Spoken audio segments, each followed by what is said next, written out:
آپ کو بڑی خبر دیں، سپریم کورٹ کے جسٹس مظاہر نقوی نے استعفیٰ دے دیا ہے۔ سپریم کورٹ کے جسٹس مظاہر نقوی نے اپنا استعفیٰ جمع کروا دیا ہے۔ جسٹس مظاہر نقوی نے اپنے جواب میں خود پر عائد الزامات کی تردید کرتے ہوئے کہا ہے کہ سپریم جوڈیشل کونسل جج کے خلاف معلومات لے سکتی ہے، لیکن کونسل جج کے خلاف کسی کی شکایت پر کارروائی نہیں کر سکتی۔ سپریم کورٹ کے جج جسٹس مظاہر نقوی نے عہدے سے استعفیٰ دے دیا ہے۔ ان کی جانب سے جواب جمع کروایا گیا تھا۔ تفصیلی جواب میں کہا گیا ہے کہ سپریم جوڈیشل کونسل کی جانب سے جاری احکامات رولز کی توہین کے مترادف ہیں اور رولز کے مطابق کونسل کو معلومات دینے والے کا کارروائی میں کوئی کردار نہیں ہوتا۔ تو اسلام آباد سے خبر آپ تک پہنچا رہے ہیں، سپریم کورٹ کے جج جسٹس مظاہر نقوی نے عہدے سے استعفیٰ دے دیا ہے۔ حسیب ملک ہمارے ساتھ موجود ہیں۔ حسیب، کیا ڈیٹیلز ہیں؟ یہ جسٹس مظاہر علی اکبر نقوی کی جانب سے جو ہے وہ استعفیٰ صدر مملکت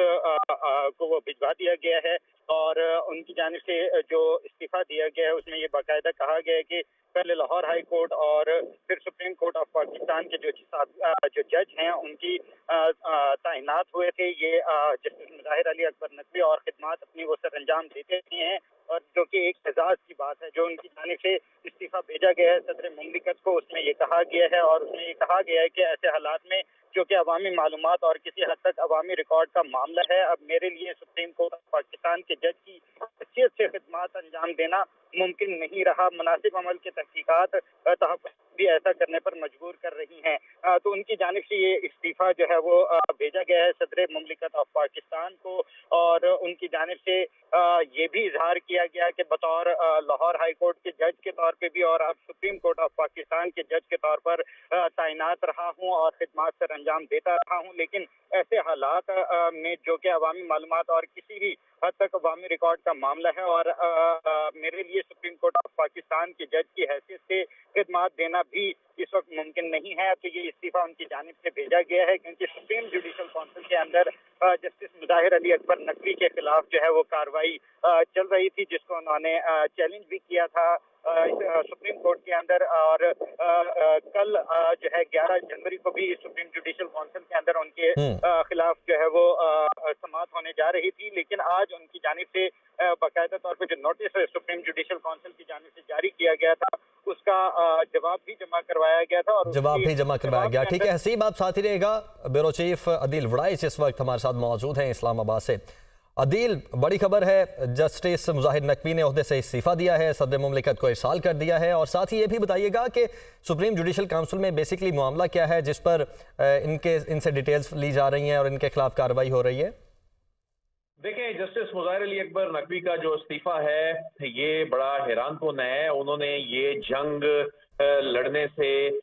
وہ پیچھے ہٹ گئے اور انہوں نے سرنڈر کر دیا بنیادی طور پہ، اور عام طور پر یہی ہوتا ہے، سوائے ہم نے دیکھا کہ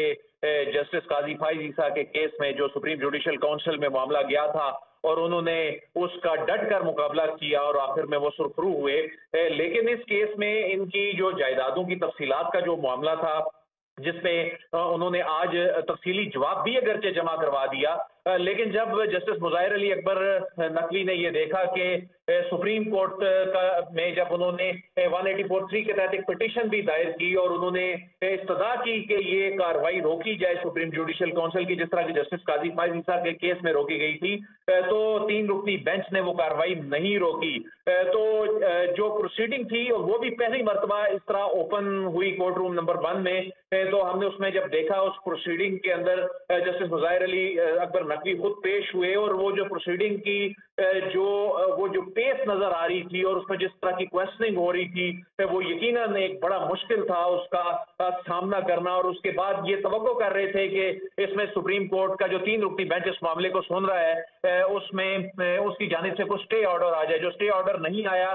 وہ ان کی استدعا جو ہے وہ انہوں نے رد کر دی گئی تھی، اور اس کے بعد یہ معاملہ اب 11 تاریخ کو سنا جانا تھا سپریم جوڈیشل کونسل میں، اور وہ بھی اوپن کورٹ میں یہ سنا جانا تھا، تو جو ان پر الزام لگے انہوں نے خود پر لگنے والے الزامات کی تردید کی، اور اس میں انہوں نے یہ کہا کہ سپریم جوڈیشل کونسل جو ہے یہ جج کے خلاف معلومات دے سکتی ہے لیکن یہ کسی کی شکایت پر کارروائی نہیں کر سکتی، تو ان کے خلاف جو شکایت تھی جو کہ سپریم جوڈیشل کونسل میں ریفرنس دائر کیا گیا تھا ان کی جو جائیدادوں سے متعلق تھیں، اور اس میں یہ بھی کہا گیا تھا کہ